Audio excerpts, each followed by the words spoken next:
Welcome to DVC Alumni, where every story inspires the next. The Alumni podcast where you get to hear the inspiring stories and transformation that DVC has had to offer its alumni. And now, on with the episode. And we are live here at DVC Alumni, where every story inspires the next. And we have some great guests on our podcast here today. So why don't you guys go ahead and introduce yourselves? Go ahead. Okay. I'm Nicole Ebert. I'm Ben Ebert. Okay. And somehow you guys so the way I met them was you guys came to the alumni barbecue. Was that last year or the year before? No, this past fall. Okay. Yeah. Okay. I couldn't remember. It's like We tried to come to the one a couple of years ago and a conflict came up. We were out of town, but this first one was this past fall. Yeah. Sorry. Yeah. For sure.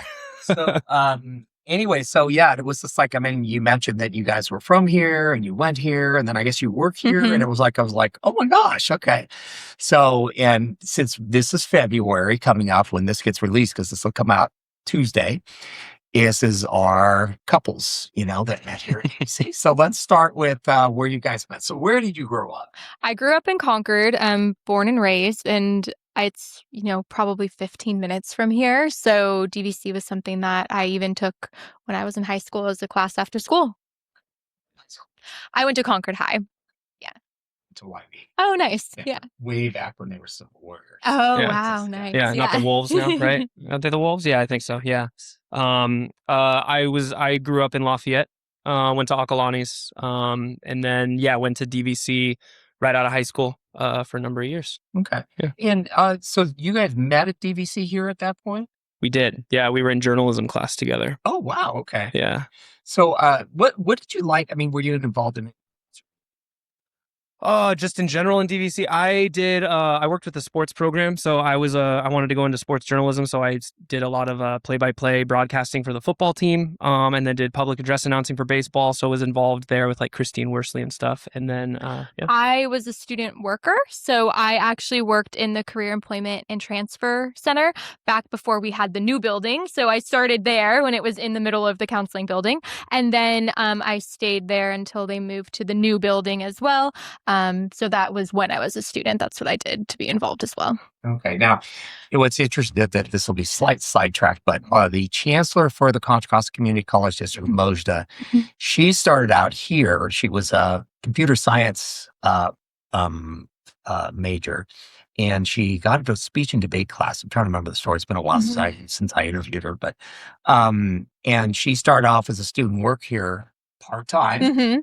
And she's the chancellor of the college. Wow. Yeah. Yeah. It's been quite a while. Yeah. So when you were here, what do you remember? What are some of the things you remember about being here at DVC? Oh, you're looking at me to lead off. Some of the things I remember. I remember the quality of the teachers. Honestly, I always tell people, I went here and did all my, knocked out like the usual stuff, like knocked out all my GEs and prepped for transferring to a 4-year. And not that I didn't love my 4-year, I did, but I think the quality of teachers here at the school was really what stood out for me. They were very involved, hands-on, like always there if you needed extra help, and really prepped me well, I think, when I did transfer my 4-year. Did you end up going to? I went to USC for my undergrad down in LA. Oh, he's a UCLA grad. Yeah, Tom and I are not friends now. Yeah. Cool. And what about you? Yeah, I mean, the teachers definitely stood out to me as well. I think the class sizes were nice for me. By coming here and taking a lot of the classes that you needed for your undergrad, you had a lot smaller classrooms than if you actually went to a 4-year college to begin. And then because of that, you're able to get to know your teachers better, and they were always willing to work with you after class. So that is something that stood out too. And then having been a student worker, I was really lucky. My boss was fantastic. You kind of got to know all the background on that as well. So just knowing that the people that you were getting taught by, but also worked around, were really nice, was wonderful. And it led me to end up working here full time for about 1.5 years after I came back after. So yeah. Okay. Now, are you still working here? No, not currently. Yeah. Yeah. Yeah, no.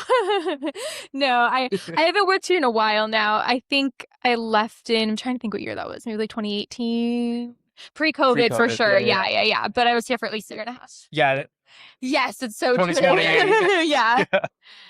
Yeah. So I ended up working in financial aid for at least 1.5 years. It may have been even longer than that. May have been more like 2 years. But yeah, so I enjoyed my time here so much that I decided to come back as a full-time employee. Wow. Yeah. Okay. So what do you do now? You've transitioned on to? Yeah, I transitioned into working with younger kids. So I currently work with high schoolers. In between, I worked with middle and high schoolers, and now I'm at an all-girls high school.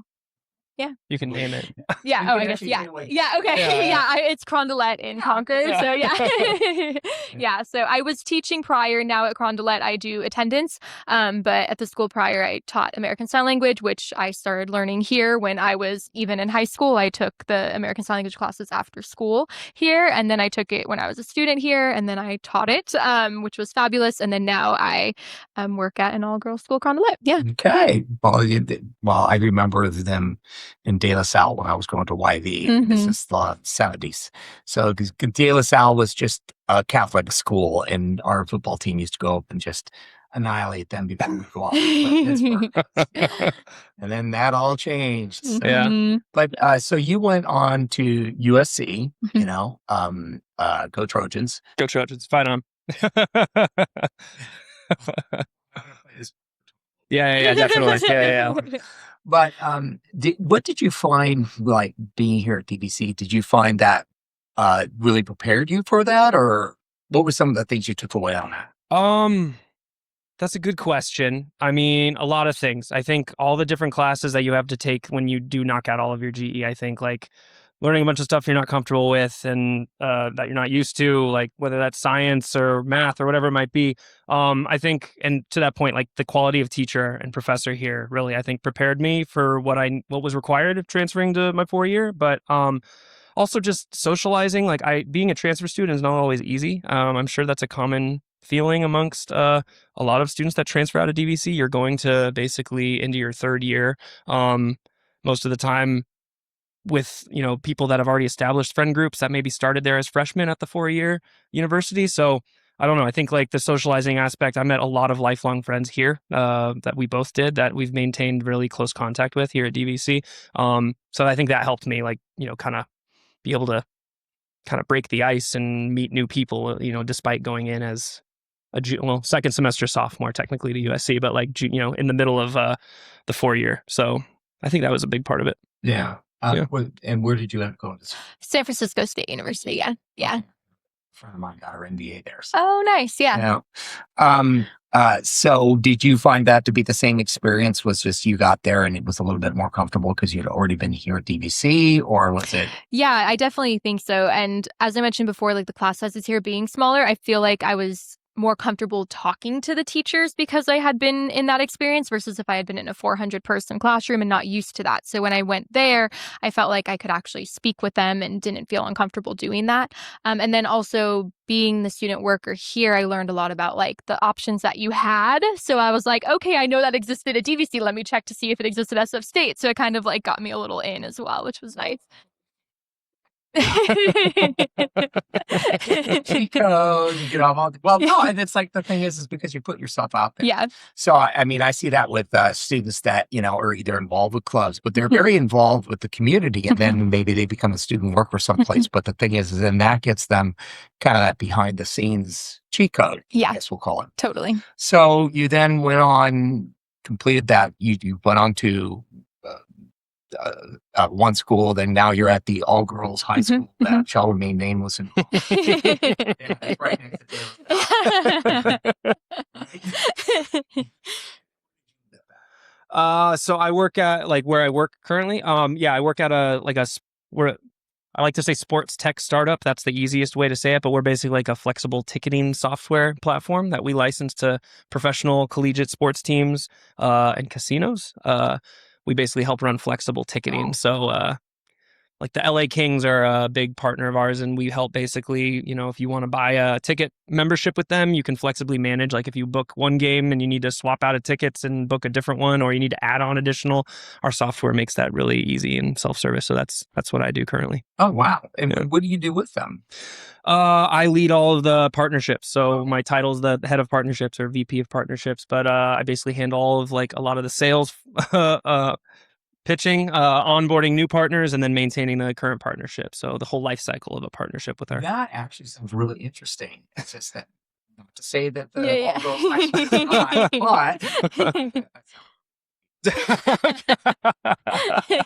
but Yeah. But no, that actually sounds really interesting. It was like, because the thing is again, it's like I've done enough sales in my life to where it's like I know about that. I always call it you got to have that one throat to choke. Yeah. Well, they think about it. It's like they what do we want? It's like that's one of the one downfall for Amazon is there's not that person you can call to go, Yeah. Yes. You end up talking to a bot online. Right. And whereas you're not a bot. This is true. No, they definitely call me directly, but we're a B2B to C platform, but yeah, it's a lot of fun, and it's kind of like my two passions growing up. I was like, I actually started at DVC studying music in the music industry, so I got like my music industry certificate here before I didn't think I wanted to go to a 4-year school, so out of high school, so DVC was a good path for that to like study something I was interested in, like music or music studio audio engineering and stuff, but so my passions were music or sports, and when I realized maybe the starving musician life isn't what I want to do, maybe I should go into some sort of sports field. So yeah like pay the bills, like yeah, so yeah right, yeah, exactly, so that was important. We But got Europe and the UK tour out of it, so we did. Yeah. we got to go. He went on tour Europe and the UK before he switched to before he transitioned to full-time work. Yeah. Just drops that in there. Well, we got most out of it. So spill. Tell us the story. Okay, long story short, transferred to USC and wanted to study sports journalism. So that's what I went to school for, because I was doing that here at DVC, sports broadcasting stuff. And then when I graduated, I kind of fell, for lack of a better term, backwards back into music. I joined a band in Los Angeles, like an alternative rock band that I just played drums in, and we toured nationally, and that's basically how we connected. Well, we met here, and we connected when I was living in LA. We reconnected, I should say, and started doing long distance while I was still in the band. And then I ended up applying to grad school for sports business. So I got in there, and I was doing grad school while still in the band, and I decided to leave and quit the band to say, all right, I'm going to start using these degrees that I've earned and am earning. And I moved back here. We moved in together, and then the band still needed a drummer. They hadn't replaced me fully. So summer of 2019, it was the summer right before COVID. They got an opportunity to open for the B-52s. Yeah, for 2 weeks in Europe. Yeah. And so I was still finishing school online for grad school, and we went on tour that summer, and she got to come with and be our merch gal. So she was slinging merch, and we were traveling Europe together for 2 weeks, which was amazing. Yeah. Exactly. Came back with a little more money in the pocket, actually. So that's the first time I think I could ever say I went on a trip and came back with more money, which was nice. So you got to say, what's the name of the band? Trapdoor Social is the name of the band. They're still around, still doing their thing. We're still in good touch with them and everything. But yeah, that was like an unforgettable opportunity. And yeah. You were just out there slinging t-shirts. Yeah. It was no, that was really cool. It's definitely got an itch going for us to get back to Europe, and we've since gone back. We went back to Europe for our honeymoon after we got married, and have gone back since. So it was a lot of fun. So what'd you get your graduate degree in? Sports business, sports administration and business. Yeah. Wow. Okay. Yeah. There's actually some people I should probably get you connected with. So. Okay. Yeah. We'll talk afterwards. Oh my gosh, that's actually a good story there. Twos that I came back and Yeah. So you initially met here at DVC, and you kind of dated a little bit when you were here. No, we were just friends. Yeah, we were in separate relationships at the time, but we were in journalism class together, and what got us talking was either Giants. She's a Giants fan. Yeah. I'm a Dodgers fan. Yeah. But we're both Sharks fans. Yeah. So one of us was wearing some gear. I don't remember how the conversation started, but it was something to do with sports. So that's how our whole friendship started. Journalism, yeah. So we would talk smack when baseball gear was differing, and we would, agree on. Yeah. And we would agree. Yeah. So my youngest daughter was going to school in Southern California, and one of the things is anytime we had a chance, she used to play travel ball. I used to coach her for a while. And then when she finally got too old, I got tired of traveling. I just sent her on her way. But she would, we would stop in different cities, and if given a chance, we'd go catch a ball game and whatever, Nice. and that's always a thing, right? Oh yeah. So when she was going to school in Southern California, she went to the Angels because she's staying in Orange. Okay. But then she did go up to Dodger Stadium, and the first question I asked her, "Did you have a Dodger dog?" Got it. Yeah. That's right. Yeah. Yeah. They got extra vitamins. Yeah. But no, I think sports rivalries are one of the best things.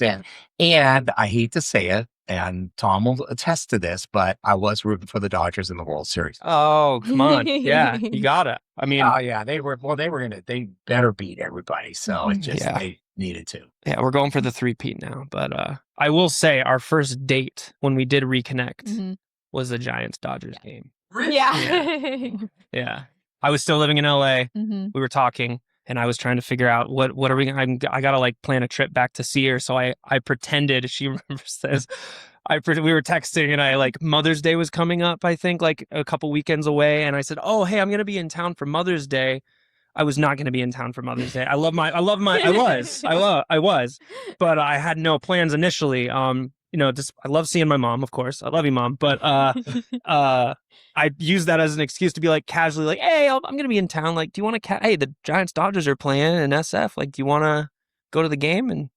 And so I worked out. And then suddenly he goes, all right, I just bought the tickets and I bought the plane ticket and guess we're going. And it was just all very sudden. And I realized, I guess he really wasn't going to be here until he just I wasn't so subtle day. after all. Yeah. So. But after you really, I think early on my current wife, I think we've been dating for about a month, and I took her to a Giants game, and I got the tickets from a friend of mine because I'd helped his dad out a lot, and his dad had just passed away. So he says, hey, he's got season tickets. So he gives them to me. What he didn't realize is he'd also shared them with somebody else. And so somehow we all got in the door. Those people were not very nice about it. They were really nasty about it. But I was just like, you know what? Can we stay in the stadium? We're here. And the ticket people were like, oh yeah, we're going to make sure. And they got us really nice seats behind the scenes. Oh, wow. Yeah. It's so cool. It used to be a nice person. Yeah. It's very cool. Nice. Playing my life. Fall sports. Yeah. But well, good. So football team? He's more into football. I mean, Do you have a football team? I don't really have a football team. I root for the Minnesota Vikings because he's a big Vikings fan. And then if the Niners are playing because we're local. My mom's from Duluth, Minnesota, and I was flooded with purple and gold gear from that side of the family when I was a little kid. So it stuck. I had a Dante Culpepper jersey growing up, and anyway. Yeah. But college football is what I was born and raised on. I was born and raised going to Cal football games, and my dad just Okay, yeah. So when Cal and USC are playing, USC. I mean, I was in the drum line, so I really drank the Kool-Aid. That scratched my itch for playing drums when I transferred there. So traveling for all the football games and playing on the field and stuff. So you also played in the drum line at USC? Yeah. Yeah. So you really were in the band. Yeah, it was really in the band. Yeah, exactly. 2 bands in LA. Yeah. 2 bands at the same time. Yeah. And then you can always say, well, I'm in the band. Yeah. Exactly. Well, she always, we always go back for homecoming pretty much every year. So she always joins me there, and she gets to watch all the alumni try to remember how to play all the songs. Some struggle every year. So, yeah. So, well, that's really cool. So, that's gonna irritate a lot of people. That's fine. I still root for Cal and every other when they're not playing USC. Yeah. I have a friend of mine. He went to school. He went to school in Southern California, Beverly Hills High, and then he ended up coming up here to Cal. But his dad went to USC, and so the only time he's conflicted is when USC and Cal are playing each other. And then he's just kind of like, yeah. Well, it's a win-win, I guess. Yeah. Somebody's gonna win. So you don't really have a team other than the Giants. Giants, Sharks. I'm a big hockey fan. Those are my 2 main ones, to be honest. I'm mostly baseball and hockey. Yeah. But yeah. That's funny. Okay, so Sharks is how we reconnected. Yeah. So we started talking because of sports and journalism class, and then it was I don't know how many years later. 3 or 4. So it was, we started talking again in 2017. So 2017, I saw she had gone to a Sharks playoff game, and she posted on Facebook like the intro. You're on Facebook. Yeah, I just happened to see it on my feed or something. Like, sure, yeah, just happened to come across it. And I was like, oh yeah, she was that really cool girl from journalism class at DVC, like who really likes the Sharks. She posted this video of the pregame intro for the playoff game, and I commented on it completely with the intent of trying to like spark up some conversation, just but casually, like, oh man, that's so cool. Totally wish I could have gone. And then she messaged me, and We never stopped talking. we never stopped talking. We talked every single day, texted Ever back since and then. forth. Up until like ever since that And day, my engagement ring is a teal sapphire because the Sharks are teal. Yeah. Oh, So it's a teal sapphire. So, like, yeah. so Yeah. nice. The Sharks fandom runs deep. Yeah. Yeah, it does. Yeah. Yeah. Yeah. Yeah. Yeah, there was no way I was getting out. Yeah, it was Yeah. just, yeah. Well, I think even her stepmother was even involved in that one too. So Yeah. everybody was. Yeah. Oh my gosh, this is a lot of fun. You guys have a good story. So you went from kind of being friends in journalism class, kind of drifted apart for a minute, and then you started stalking her on Facebook. Yeah. Yeah. Okay, and then you just got this random guy. Yeah. So what was like going through your mind? It's like, oh, this is going on. I remembered him, and I remembered being in the class with him, and we had mutual friends too at the time, and so I knew he was like a real good human, even though it had been years later. And he always jokes he should have known that I don't love driving back then because it was our first date, and I was like, "You're gonna pick me up at what time to bring me to the city?" And so I thought that was pretty forward. I was like, okay, she trusts me enough to go pick her up, and not like she's not just gonna meet me there. I just don't like driving. I was just being neutral, like, oh, do you want me to like pick you up, or do you want to take BART? Whatever you're comfortable with, you know. Like, I don't want to make her feel uncomfortable, like saying, "Yeah, get in my car and I'll drive you to the city." No, she was like, "Yeah, no, pick me up." I picked her up here at DVC Yeah, when because she I still got worked out. here. I was working here on her full way to our time, first yeah. date. I picked her up right in the front staircase. Yeah, the staircase, and we went to the game, and the Giants won. We remember that. Yeah. I'll never forget the first pitch because the Dodgers were at the top of the first, right? Since they're the away team. And the first pitch that was thrown, I'll never forget this. I always mock her every game we go to. First pitch was thrown was a strike. So she like looked, because we were in the nosebleeds. That's all I could afford at the time. So she went and looked to see if it was a strike, and then she turned to me and went, just like clapped right in my face. And I was just thinking like, all right, this is that's a good yeah. Yeah. All right. Like, buckle up. This is gonna be a thing. So I got both my daughters are like very much like that. It's like, oh yeah, but at least they're Giants fans. Yeah. Well, I'm not saying at least. Well, Yeah.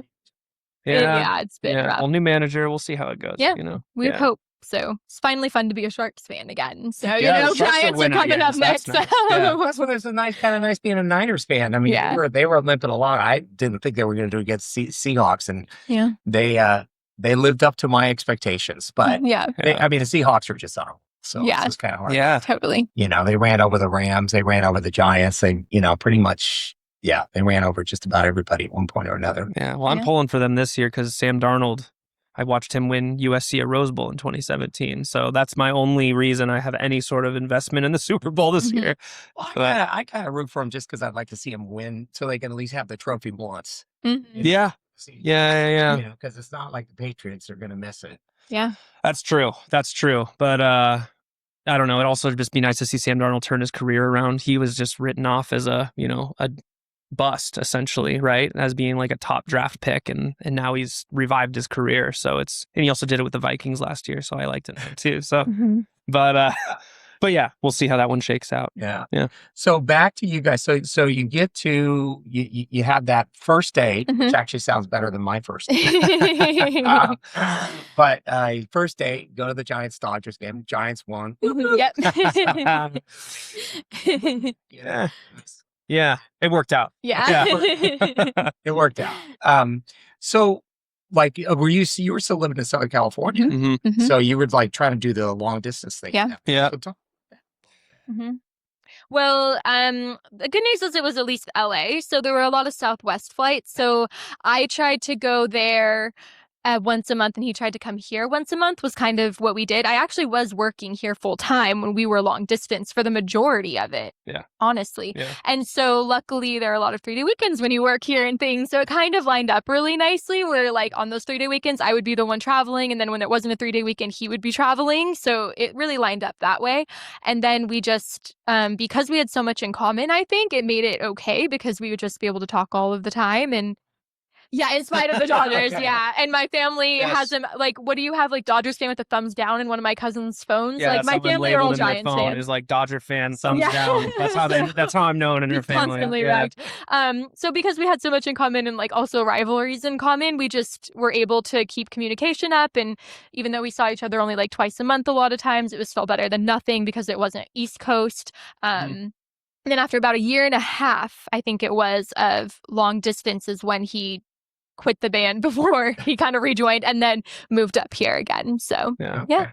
So when you quit the band, moved up here, probably partly for the relationship, partly for work or for something, just it was time to like kind of put your feet under you. Yeah. It was a combination for sure, but like it was definitely the long distance was getting old. The starving musician life was getting old. And I was finishing up grad school and I was like, all right, like I'm investing in this education. So wait a minute. You have the double starving fill in the blank going. Yeah. So all you need to do is hook one more on there. You could be the starving artist, take a painting or something. Right. Yeah, good. Yeah. Starving student, starving Yeah. artist, starving musician. Yeah, the Yeah. trifecta, you know? Yeah, it was a lot, but it was the right move, 100% in hindsight. Like no regretting that whatsoever. Like it was fun playing drums in a band for a little bit after college, but I don't know, we've really established a really good base here. I think like both being from the area, we have a lot of friends and family here. And I think when we moved in together, it was kind of just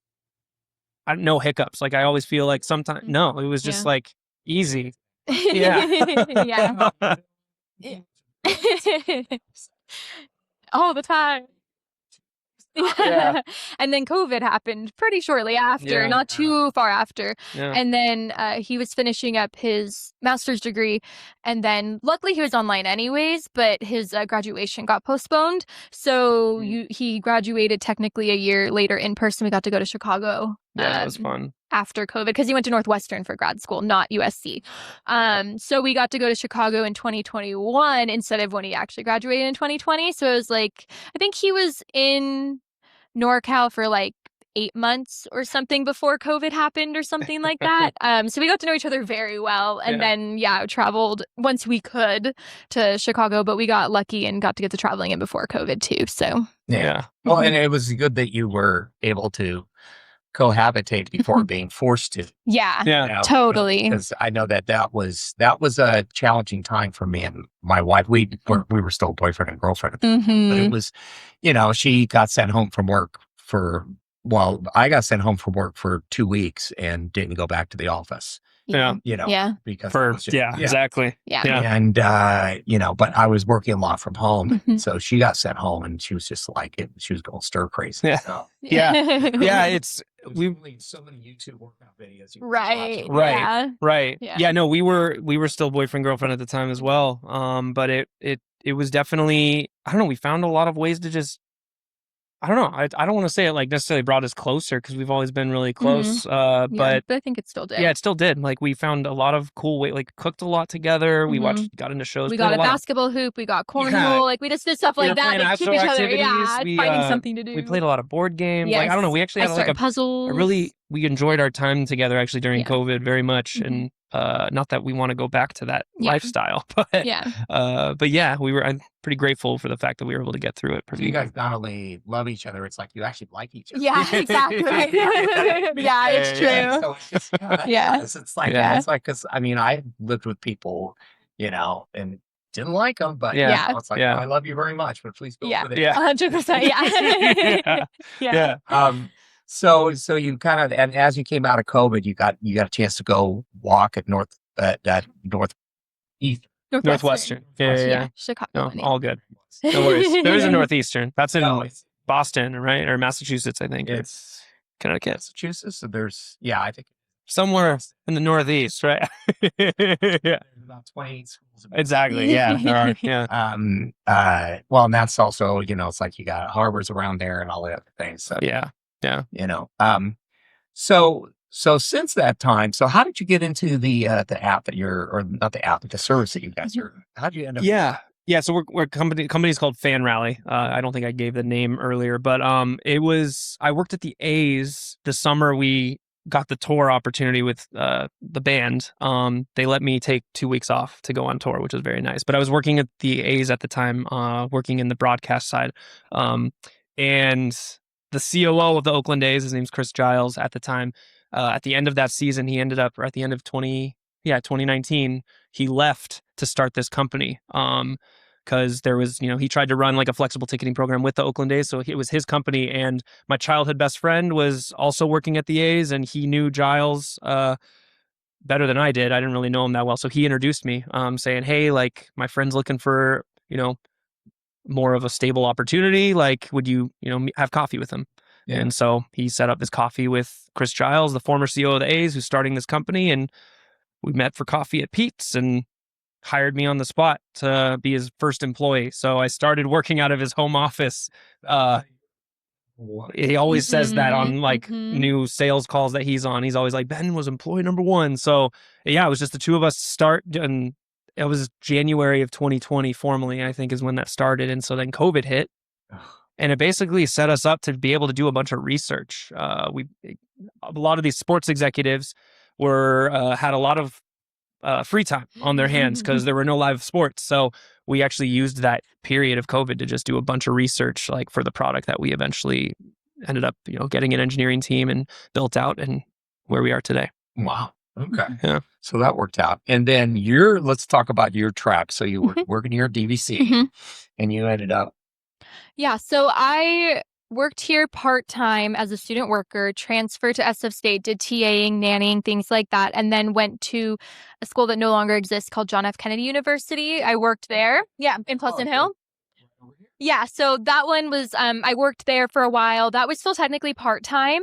So then when I needed to go full-time is when I actually came here.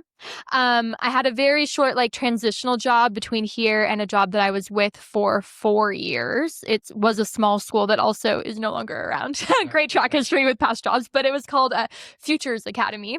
So it was like a really tiny one-on-one school for students that did not learn in the larger learning environment. So it could have just been attention spans, it could have been learning differences, or it could just be wanted extra assistance in school. They're one of those kids that is not in the middle of the bell curve. Yeah. And so, yeah. Yeah. And there's way more of them than people. It's true. That's one of the things I like about DVC is those people will show up here and professors are sharp enough to pay attention and go, you might want to get tested. Yeah. And then all of a sudden, it's like they can kind of pull the string, and then all of a sudden you get somebody that's like, oh my gosh, I've got ADHD, or I'm dyslexic, or fill in the blank. Yeah. And I just thought of something else. So when I was a student here, I was a note taker for the disability support services. And so I was a note taker for students who needed notes. And a little perk for that is that you also got priority registration by being a note taker. So I got to actually register for DVC classes a little bit earlier because I was a note taker. So I was helping people out, but also getting priority registration. So cheat code number two. Yeah, number 2. exactly. Yeah. She's got a lot of them. Yeah. I know. I'm trying to think if I can come up with any other ones, but those are two to start. So, yeah. Yeah. Exactly. But so you guys end up getting married, and that was post COVID, or was it? Yeah, post 2023. Yeah, we got married in 2023. Yeah. They still like each other. Yeah. Yeah. No, yeah. Yeah, it didn't. Everybody was not everybody, but a lot of people were like, "Oh, it's gonna feel a lot different after you're married," and honestly, that's couldn't be further from the truth. It felt exactly the same, which I think is I think it's good. Yeah. I think it didn't change. Nothing changed. We didn't want change, so we're glad that it didn't change. Yeah. She ended up taking my last name, like, Yeah. that was your decision. Yeah. Okay. So my wife was very much, I'm going to take you there. All right. yeah. I mean, we're both much older, so it's kind of like, okay, honey, you figure out what you want. Yeah, your decision, Yeah. I almost didn't with all the work it takes, all the paperwork and all of it, Yeah. but I Sounded like a nightmare. what was lucky was the job I was working at. Then I had time off, so I took one full day off and just did it all at once. Well, and then we had to change her passport, and then she had to get what was it? It was the oh my gosh, it's the one the all access, because she goes to Mexico. Okay, Yeah. Yeah. And so that was a struggle, because there was, her last name and then my last name, and then they were trying to reconcile it, and just, it was a It's a challenge. mess. Yeah. Yeah. Yeah. So okay, so now you're working So that school was 4 years, the one-on-one school, and then after that was no longer school. I started working at Crown Delight, which is the all-girls school. So I had two schools that are technically no longer in existence I used to work for, but now work for one that has been established for 60 years. So hopefully this one keeps going strong for a while. Well, JFK, I'm familiar with them because when I was a chamber guide, we did a lot of stuff with JFK. Oh, nice. Yeah. And that's 25 years ago. So I was around then when they moved into town. So it's just, but I know that part of it is they were struggling, and I think enrollment, and then National University. Yeah, National bottom out. Exactly. Yeah. I was there right during that acquisition. So that's when I phased out, is when the acquisition happened, basically. Yeah. So, They're actually reopening. Oh, so they nice. have I think it's their PhD psychology program is going on there right now. Oh, cool. And then they're looking to expand kind of the footprint a little bit more. Right. But I know COVID changed everybody's plan for everything. Yeah. Fill in the blank, and everything changed from then. Yeah. So you went from there. You're at Cougar Town. Yes. Yeah. Exactly right. Yeah. Enjoy your time there. And so, what do you see as your future down the road? Let's say 5 years. I like education in general, to be honest. I will say I love working with college students as well, but it is fun working with younger students too, because there's more to be able to help them learn and grow with. What was great about working in financial aid when I worked here is that you do get to help people in all different areas of life. So that's what really made me realize, like, okay, I want to do something with that. So by working with high schoolers, or even when I worked with middle schoolers, you really can help motivate them and make them be like, okay, you want more education, you want this, you can be somebody. And so I really enjoy that aspect of it. I think maybe one day I'd go back to more one-on-one-esque, because I loved being able to teach students and help them grow at their own pace. But I'm happy where I am. But I think maybe long-term, seeing if there's something else that could be a little bit more one-on-one personal, so that I could help a person actually go at their own speed again. Okay. Yeah. 5 years from now. Oh man, that's a tough question. Yeah. Oh goodness.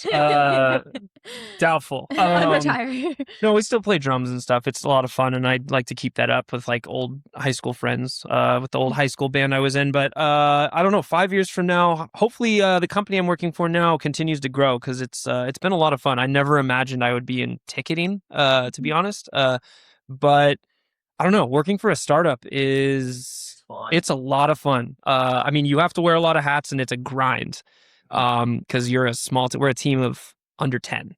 Wow. Okay. Small. So, but it's great. Like, I love it. I don't know. I have a lot of friends that work giant, big corporate jobs and are miserable. I'm not going to name names or anything, but yeah. So I don't necessarily have a desire to transition out of, the life I'm in now. But hopefully 5 years from now, the company continues to grow. But I don't know. I really like working in sports in general. It's been a lot of fun. Like, the people I work with at all the different team partners we have, and everybody that I get to interact with at different conferences and things like that. Everybody's usually a joy to work with, so far, at least that I've worked with. So, I'd love to continue, growing in the sports landscape. Yeah. I worked at a 20-year-old startup. And they eventually did go public. ShotsWater, they've acquired a bunch of different other companies and blah, blah, blah. But it was real. I think we had about 60 employees when I started there. I mean, they've been through about 400 employees at that point. But it was fun, Yeah. Then they went public, and they had money, and they acquired more people, and then it got less fun and less fun. Yeah. That was And it was a grind some days, but it was exciting all the time. Yeah, it kind of keeps you hungry, and you're not doing the same thing, No. which is what part of the stress though, right? Because you're wearing so many different hats, but like it keeps it fresh and exciting. So yeah, it's a lot of fun. I learned to just say yes. Yeah, So I think exactly. that guy, give it to Charlie. He'll figure it out. And that was that. And I'm sure that's your role as the employee number one. 100%. It's funny you bring that up. This week, my Giles, the CEO and founder, had to tell me, he said, "Hey, I might need you to stop saying yes all the time to all these things because I need you to be a little more like, I need you to not be overwhelmed. We have a lot of things we got to get done." So he has told me that this week to stop saying yes to everything. So yeah. Yeah. Well, no, I know it's probably in your nature to that you get really excited about stuff because that's what happens to me. It's like oh my gosh, and then I said, yeah, I could do that, and then you go, oh my gosh, it's like, yeah, bit off more than I could chew. Yeah, definitely. And then you figure it out. Yeah, it all works out. Yeah. Okay, so if you could go back in time and tell your younger self when you're coming into college or maybe your high school self, what would you tell yourself? It all will work out and you don't need to stress. I think when I was trying to decide what I was doing after high school, I freaked out. I didn't know. I mean, I had like over a 4.0 when I graduated high school, but the financial situation was tough. And so I was like, I don't feel comfortable taking out loans, so I'm going to try out DVC. And it ended up being the best decision. I mean, I met my future husband. I had a great boss when I worked here. I had great teachers. And that being the best decision I could have made. But at the time, I was like, I don't know what I'm doing. This is terrifying. Like, what am I doing with my life? But ended up being the best choice ever. So just saying like, it all works out and it's all going to be okay. Because, the decisions you make, they all end up rolling around, even if it's not what you think you need at the time.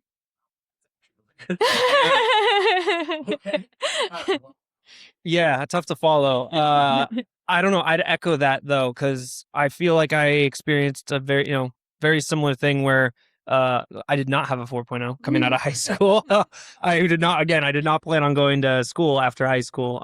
But that's, I think, what I was going to play in a band, and that's what I wanted to do. And I felt like, I think at the time when I, like being a senior in high school, you think you know everything when really you don't. And there's a lot more to learn, a lot more growth to be done. But when I came here, I thought I had to choose, like, I either need to commit to music or I need to like go and get a degree and do sports. And those were my two passions, as I mentioned. So I thought I had to pick one or the other. And I don't know, it really does all work out. You get to like kind of weave your life together and, being able to like, okay, I'm going to go to a 4-year, like the band thing didn't work out right out of junior college. So I'm going to go to a 4-year. And then I, got my degree, and then I ended up accidentally falling backwards I was just looking for a jam band just to play drums for fun. And I ended up joining a band that I stayed with for multiple years and toured, and that was my life. And then ended up saying, you know what, I need to go back and do sports business and get a master's degree. And now I'm working in the sports industry. So it's kind of like, you really can have your cake and eat it too sometimes if you just give it your all when you're doing it, but always know that the road is just going to go wherever it leads you. So, yeah. I think that most folks, especially, so I look back on when I was in high school, which was a long time ago, but it's like, the older I get, the smarter I think I was and the dumber I am now. So it's just, but it's the thing is it's most of the people that come here that I know have very non-linear stories. Yeah. And it's kind of like, oh my gosh, we're going to do it, and you get here and apparently it worked out. You got to go tour Europe and you did pick the band and sports. Yeah. You picked them both. So it's just like it all worked out for you guys. Yeah. Yeah, it did. And then it worked out because you never know who you're going to meet when you go to DVC. I'm just going to say, like, you ended up meet your future partner, your life partner, and okay, maybe it doesn't work out when we meet for the first time, and then you just reconnect. Like, life just has crazy things like that it throws at you. And when you did, was it baseball that you met Chris? Yeah, when he did the working in the baseball team at DVC, we're still very close friends with his friend. He was one of my best men at our wedding. So they met here as well. Here at DVC, just didn't know each other. He was doing the social media for the baseball team. I was doing the PA announcing. We were sitting next to each other, and we just started. I didn't know who this guy was, and we just started talking in between batters. Now batting, third baseman. I know we would just talk, and now we're best friends. Yeah. So yeah. Wow, that's actually a good story. Yeah. So cool. Anything else you want to sign off with? I mean, go Vikings. We try to make sure we come to at least one football game every year. This year it was the alumni tailgate. But that's been really cool to see. We applaud you for everything that you do to try and, keep an alumni group together and the camaraderie here, Well, and we'll work on building some, so we'll talk more afterwards here about some of the things that you guys can help with. Cause I mean, apparently you still know people from here, which is the thing about what happens here at DVC. It's people, they meet these people and they become lifelong friends. Yeah. And it's like, hey, let's all get together for, and then all of a sudden you got 20 people that are getting together. So, in spite of it not being the Trojans. Well, okay. Well, I thank you so much for coming. Thank you. Thank you for having us. Yeah. Thank you. I'm really, really touched and honored. It's like, it's very exciting. You guys have such an amazing story. Thank you. Thank you. I think that my other couple of stories that I think I have lined up are not going to be quite as good. Oh, no. Yeah. You have to go along as the merch people, right? So I was like, She did good too. She sold a lot of shirts. I think we sold out of all of our stuff. I don't think we came home with any. So yeah, I did pretty good. Yeah, she was actually really good friends with the merch guy for the B-52s. Mick. He took me under his wing. Yeah, he was this really just like gritty Scottish guy. He was Scottish, and he just had the thickest accent. And he really like looked after her when like I couldn't be there because we were doing band stuff or sound checking, and Mick was always there just hanging out with you and protecting you and stuff. And and then he'd be like, I'm busy. Do you want to help me sell the bees too? And I'd go over and help him sell those shirts too. And he was really nice. So it made it. So did you get to hang out with the B-52s? Oh, yeah. Oh, yeah. Like, it's goofy and fun. And they're so goofy. Yeah, they still party. Yeah, they do. They're great though. They're super friendly. And that was, once in a lifetime experience. Yeah, sure. I know when they came out, again, it's like, get my name. It's like I didn't understand them at all. I was just like, oh my God, they're so weird. Yeah. And then it was like after a while, I was like, oh yeah, they are so weird. And it's just then it's like it finally caught on. Yeah. I'm slow on these things. Well, you see the wardrobe that they have. I remember that. Like I was like, man, they got like a crazy wardrobe. That's for sure. And the hair. Oh yeah. Because this is like we're going back to like the late 70s, early 80s. When they were first starting out. It's like the hair. They were coming out and it was okay, this is well, they're still doing it now, so I know that. But my wife and I went and saw them at the Pavilion a couple of years ago. Nice. And it was just like, oh my God, this is why I came. To see these guys. I didn't care who else was out there. So. Yeah, that was cool. All right, gang. Well, thank you so much. Thank you. Thank you. Thanks for having us. This will come out pretty soon, and we'll get you guys more involved in more stuff. Great. Sounds great. Good. Right. Thank you for tuning in to DVC Alumni, where every story inspires the next, the podcast for the DVC Alumni Association. You can contact us at alumni@dvc.edu with any comments, and be sure to leave a like and subscribe to our podcast.